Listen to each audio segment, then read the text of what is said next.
For 4 years, Samsung has had a monopoly on foldable phones.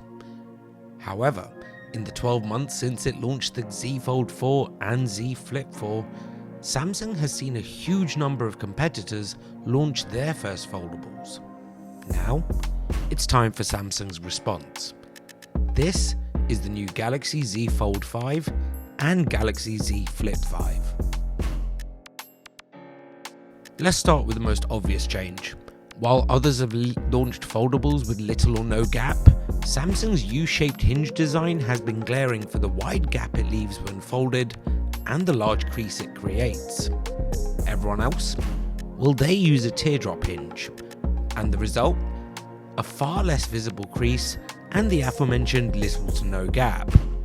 Now, Samsung's changing track and adopting the same type of hinge, and the result is two phones that finally fold with no gap.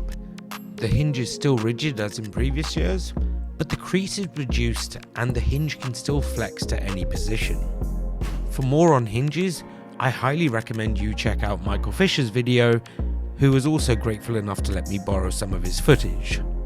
The Galaxy Z Fold 5 in particular offers basically the Galaxy Z Fold 4 in a new shell.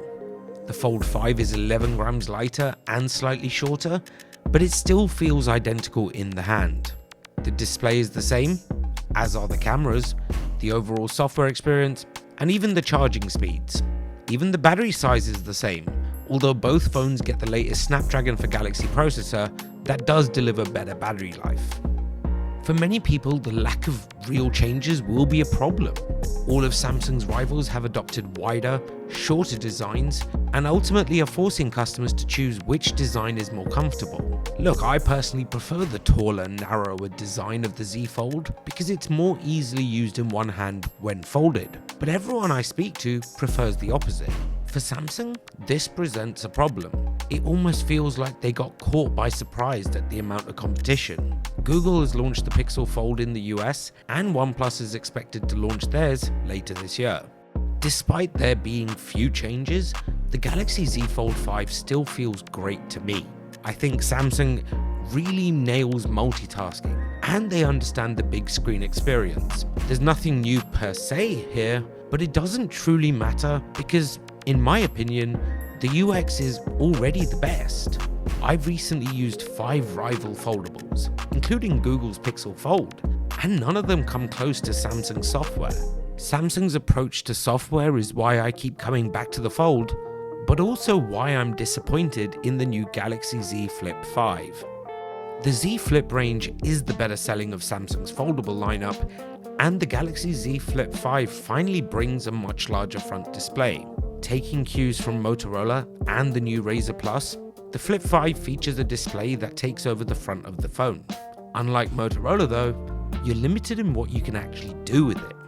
In my upcoming review, I call the Razr Plus the best small phone around. Why?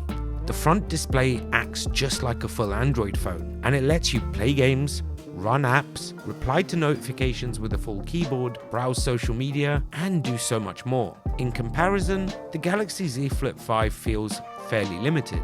The new front display measures 3.4 inches, and it features a design that's reminiscent of an upside-down folder on a PC. Despite this glorious amount of real estate, Samsung has mostly limited it to a series of widgets. Out of the box, these widgets include favorite contacts, stocks, weather, and popular apps like WhatsApp and Google Maps. Yes, with a few taps you can run a larger selection of apps, but the process doesn't feel anywhere near as seamless as Motorola's implementation.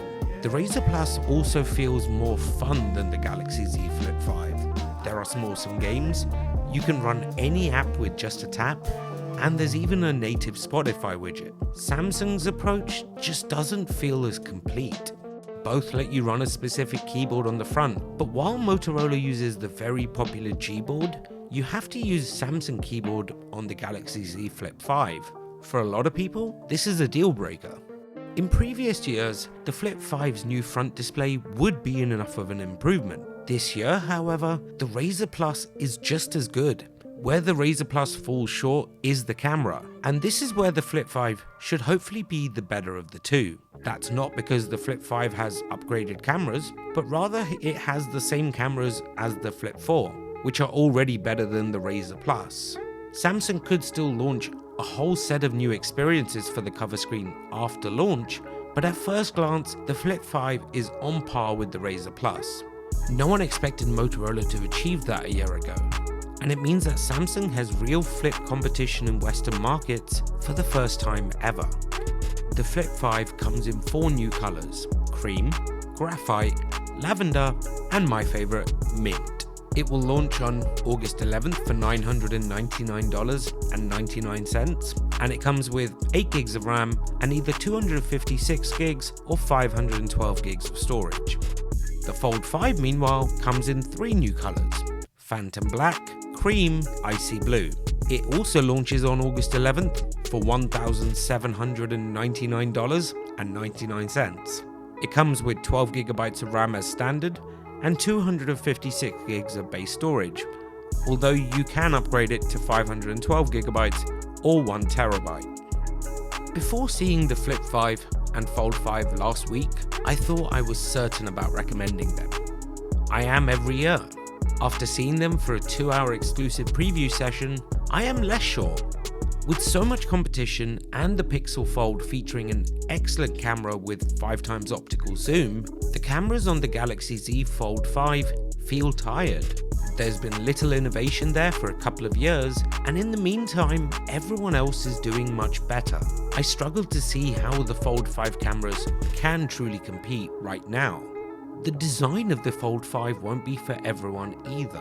Previously, you had no choice, as the Fold was the only one easily available in the West. Now, there is more and more choice, and everyone has Samsung in their sights. All things said though, there's no better phone for multitasking, and no other foldable comes anywhere near close, so the Fold 5 will probably end up in my pocket. If you're on the fence, I don't think you'll be disappointed, but I'll know more after a full review. It's far less clear with the Galaxy Z Flip 5.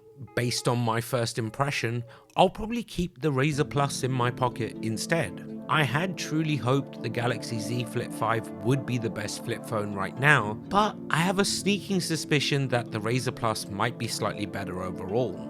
This could easily change when I do review the Flip 5, but for now, I'm less enthusiastic about it than previous years. And that really sums up my overall thoughts about both of Samsung's new phones. The company was so far ahead of the competition that it felt like a different experience. Now, the competition has firmly caught up, and the choice is much, much harder. Ultimately, whichever you do buy, you're likely still buying a great phone. I've used the Galaxy Z Fold 4 for large parts of the last year, and I still really like it. The new crease makes things slimmer and lighter, and these phones are likely just as durable as last year as well. I've dropped the Fold 4 and Flip 4 a few times and used them in the rain and have no qualms about durability. If anything, this year feels like a step year that's going to force Samsung to innovate further in foldables. The company single-handedly put the category on the map, but just like the Galaxy Note and big screen phones all those years ago, the competition is relentless and everyone wants the top spot. Perhaps next year, we'll see Samsung rethink the foldable experience yet again. Thanks for watching this video. If you want to buy the Galaxy Z Flip 5 or Galaxy Z Fold 5, I've added links to the best deals below. I'd appreciate you buying through those links. It doesn't cost you extra, it will probably save you money, and we earn a small amount to help keep the channel going. Stay tuned for a lot more on foldables in the coming weeks, and I'd appreciate if you can hit the like button, subscribe, and hit the bell so you don't miss out on more videos like this. Until next time, cheerio darlings.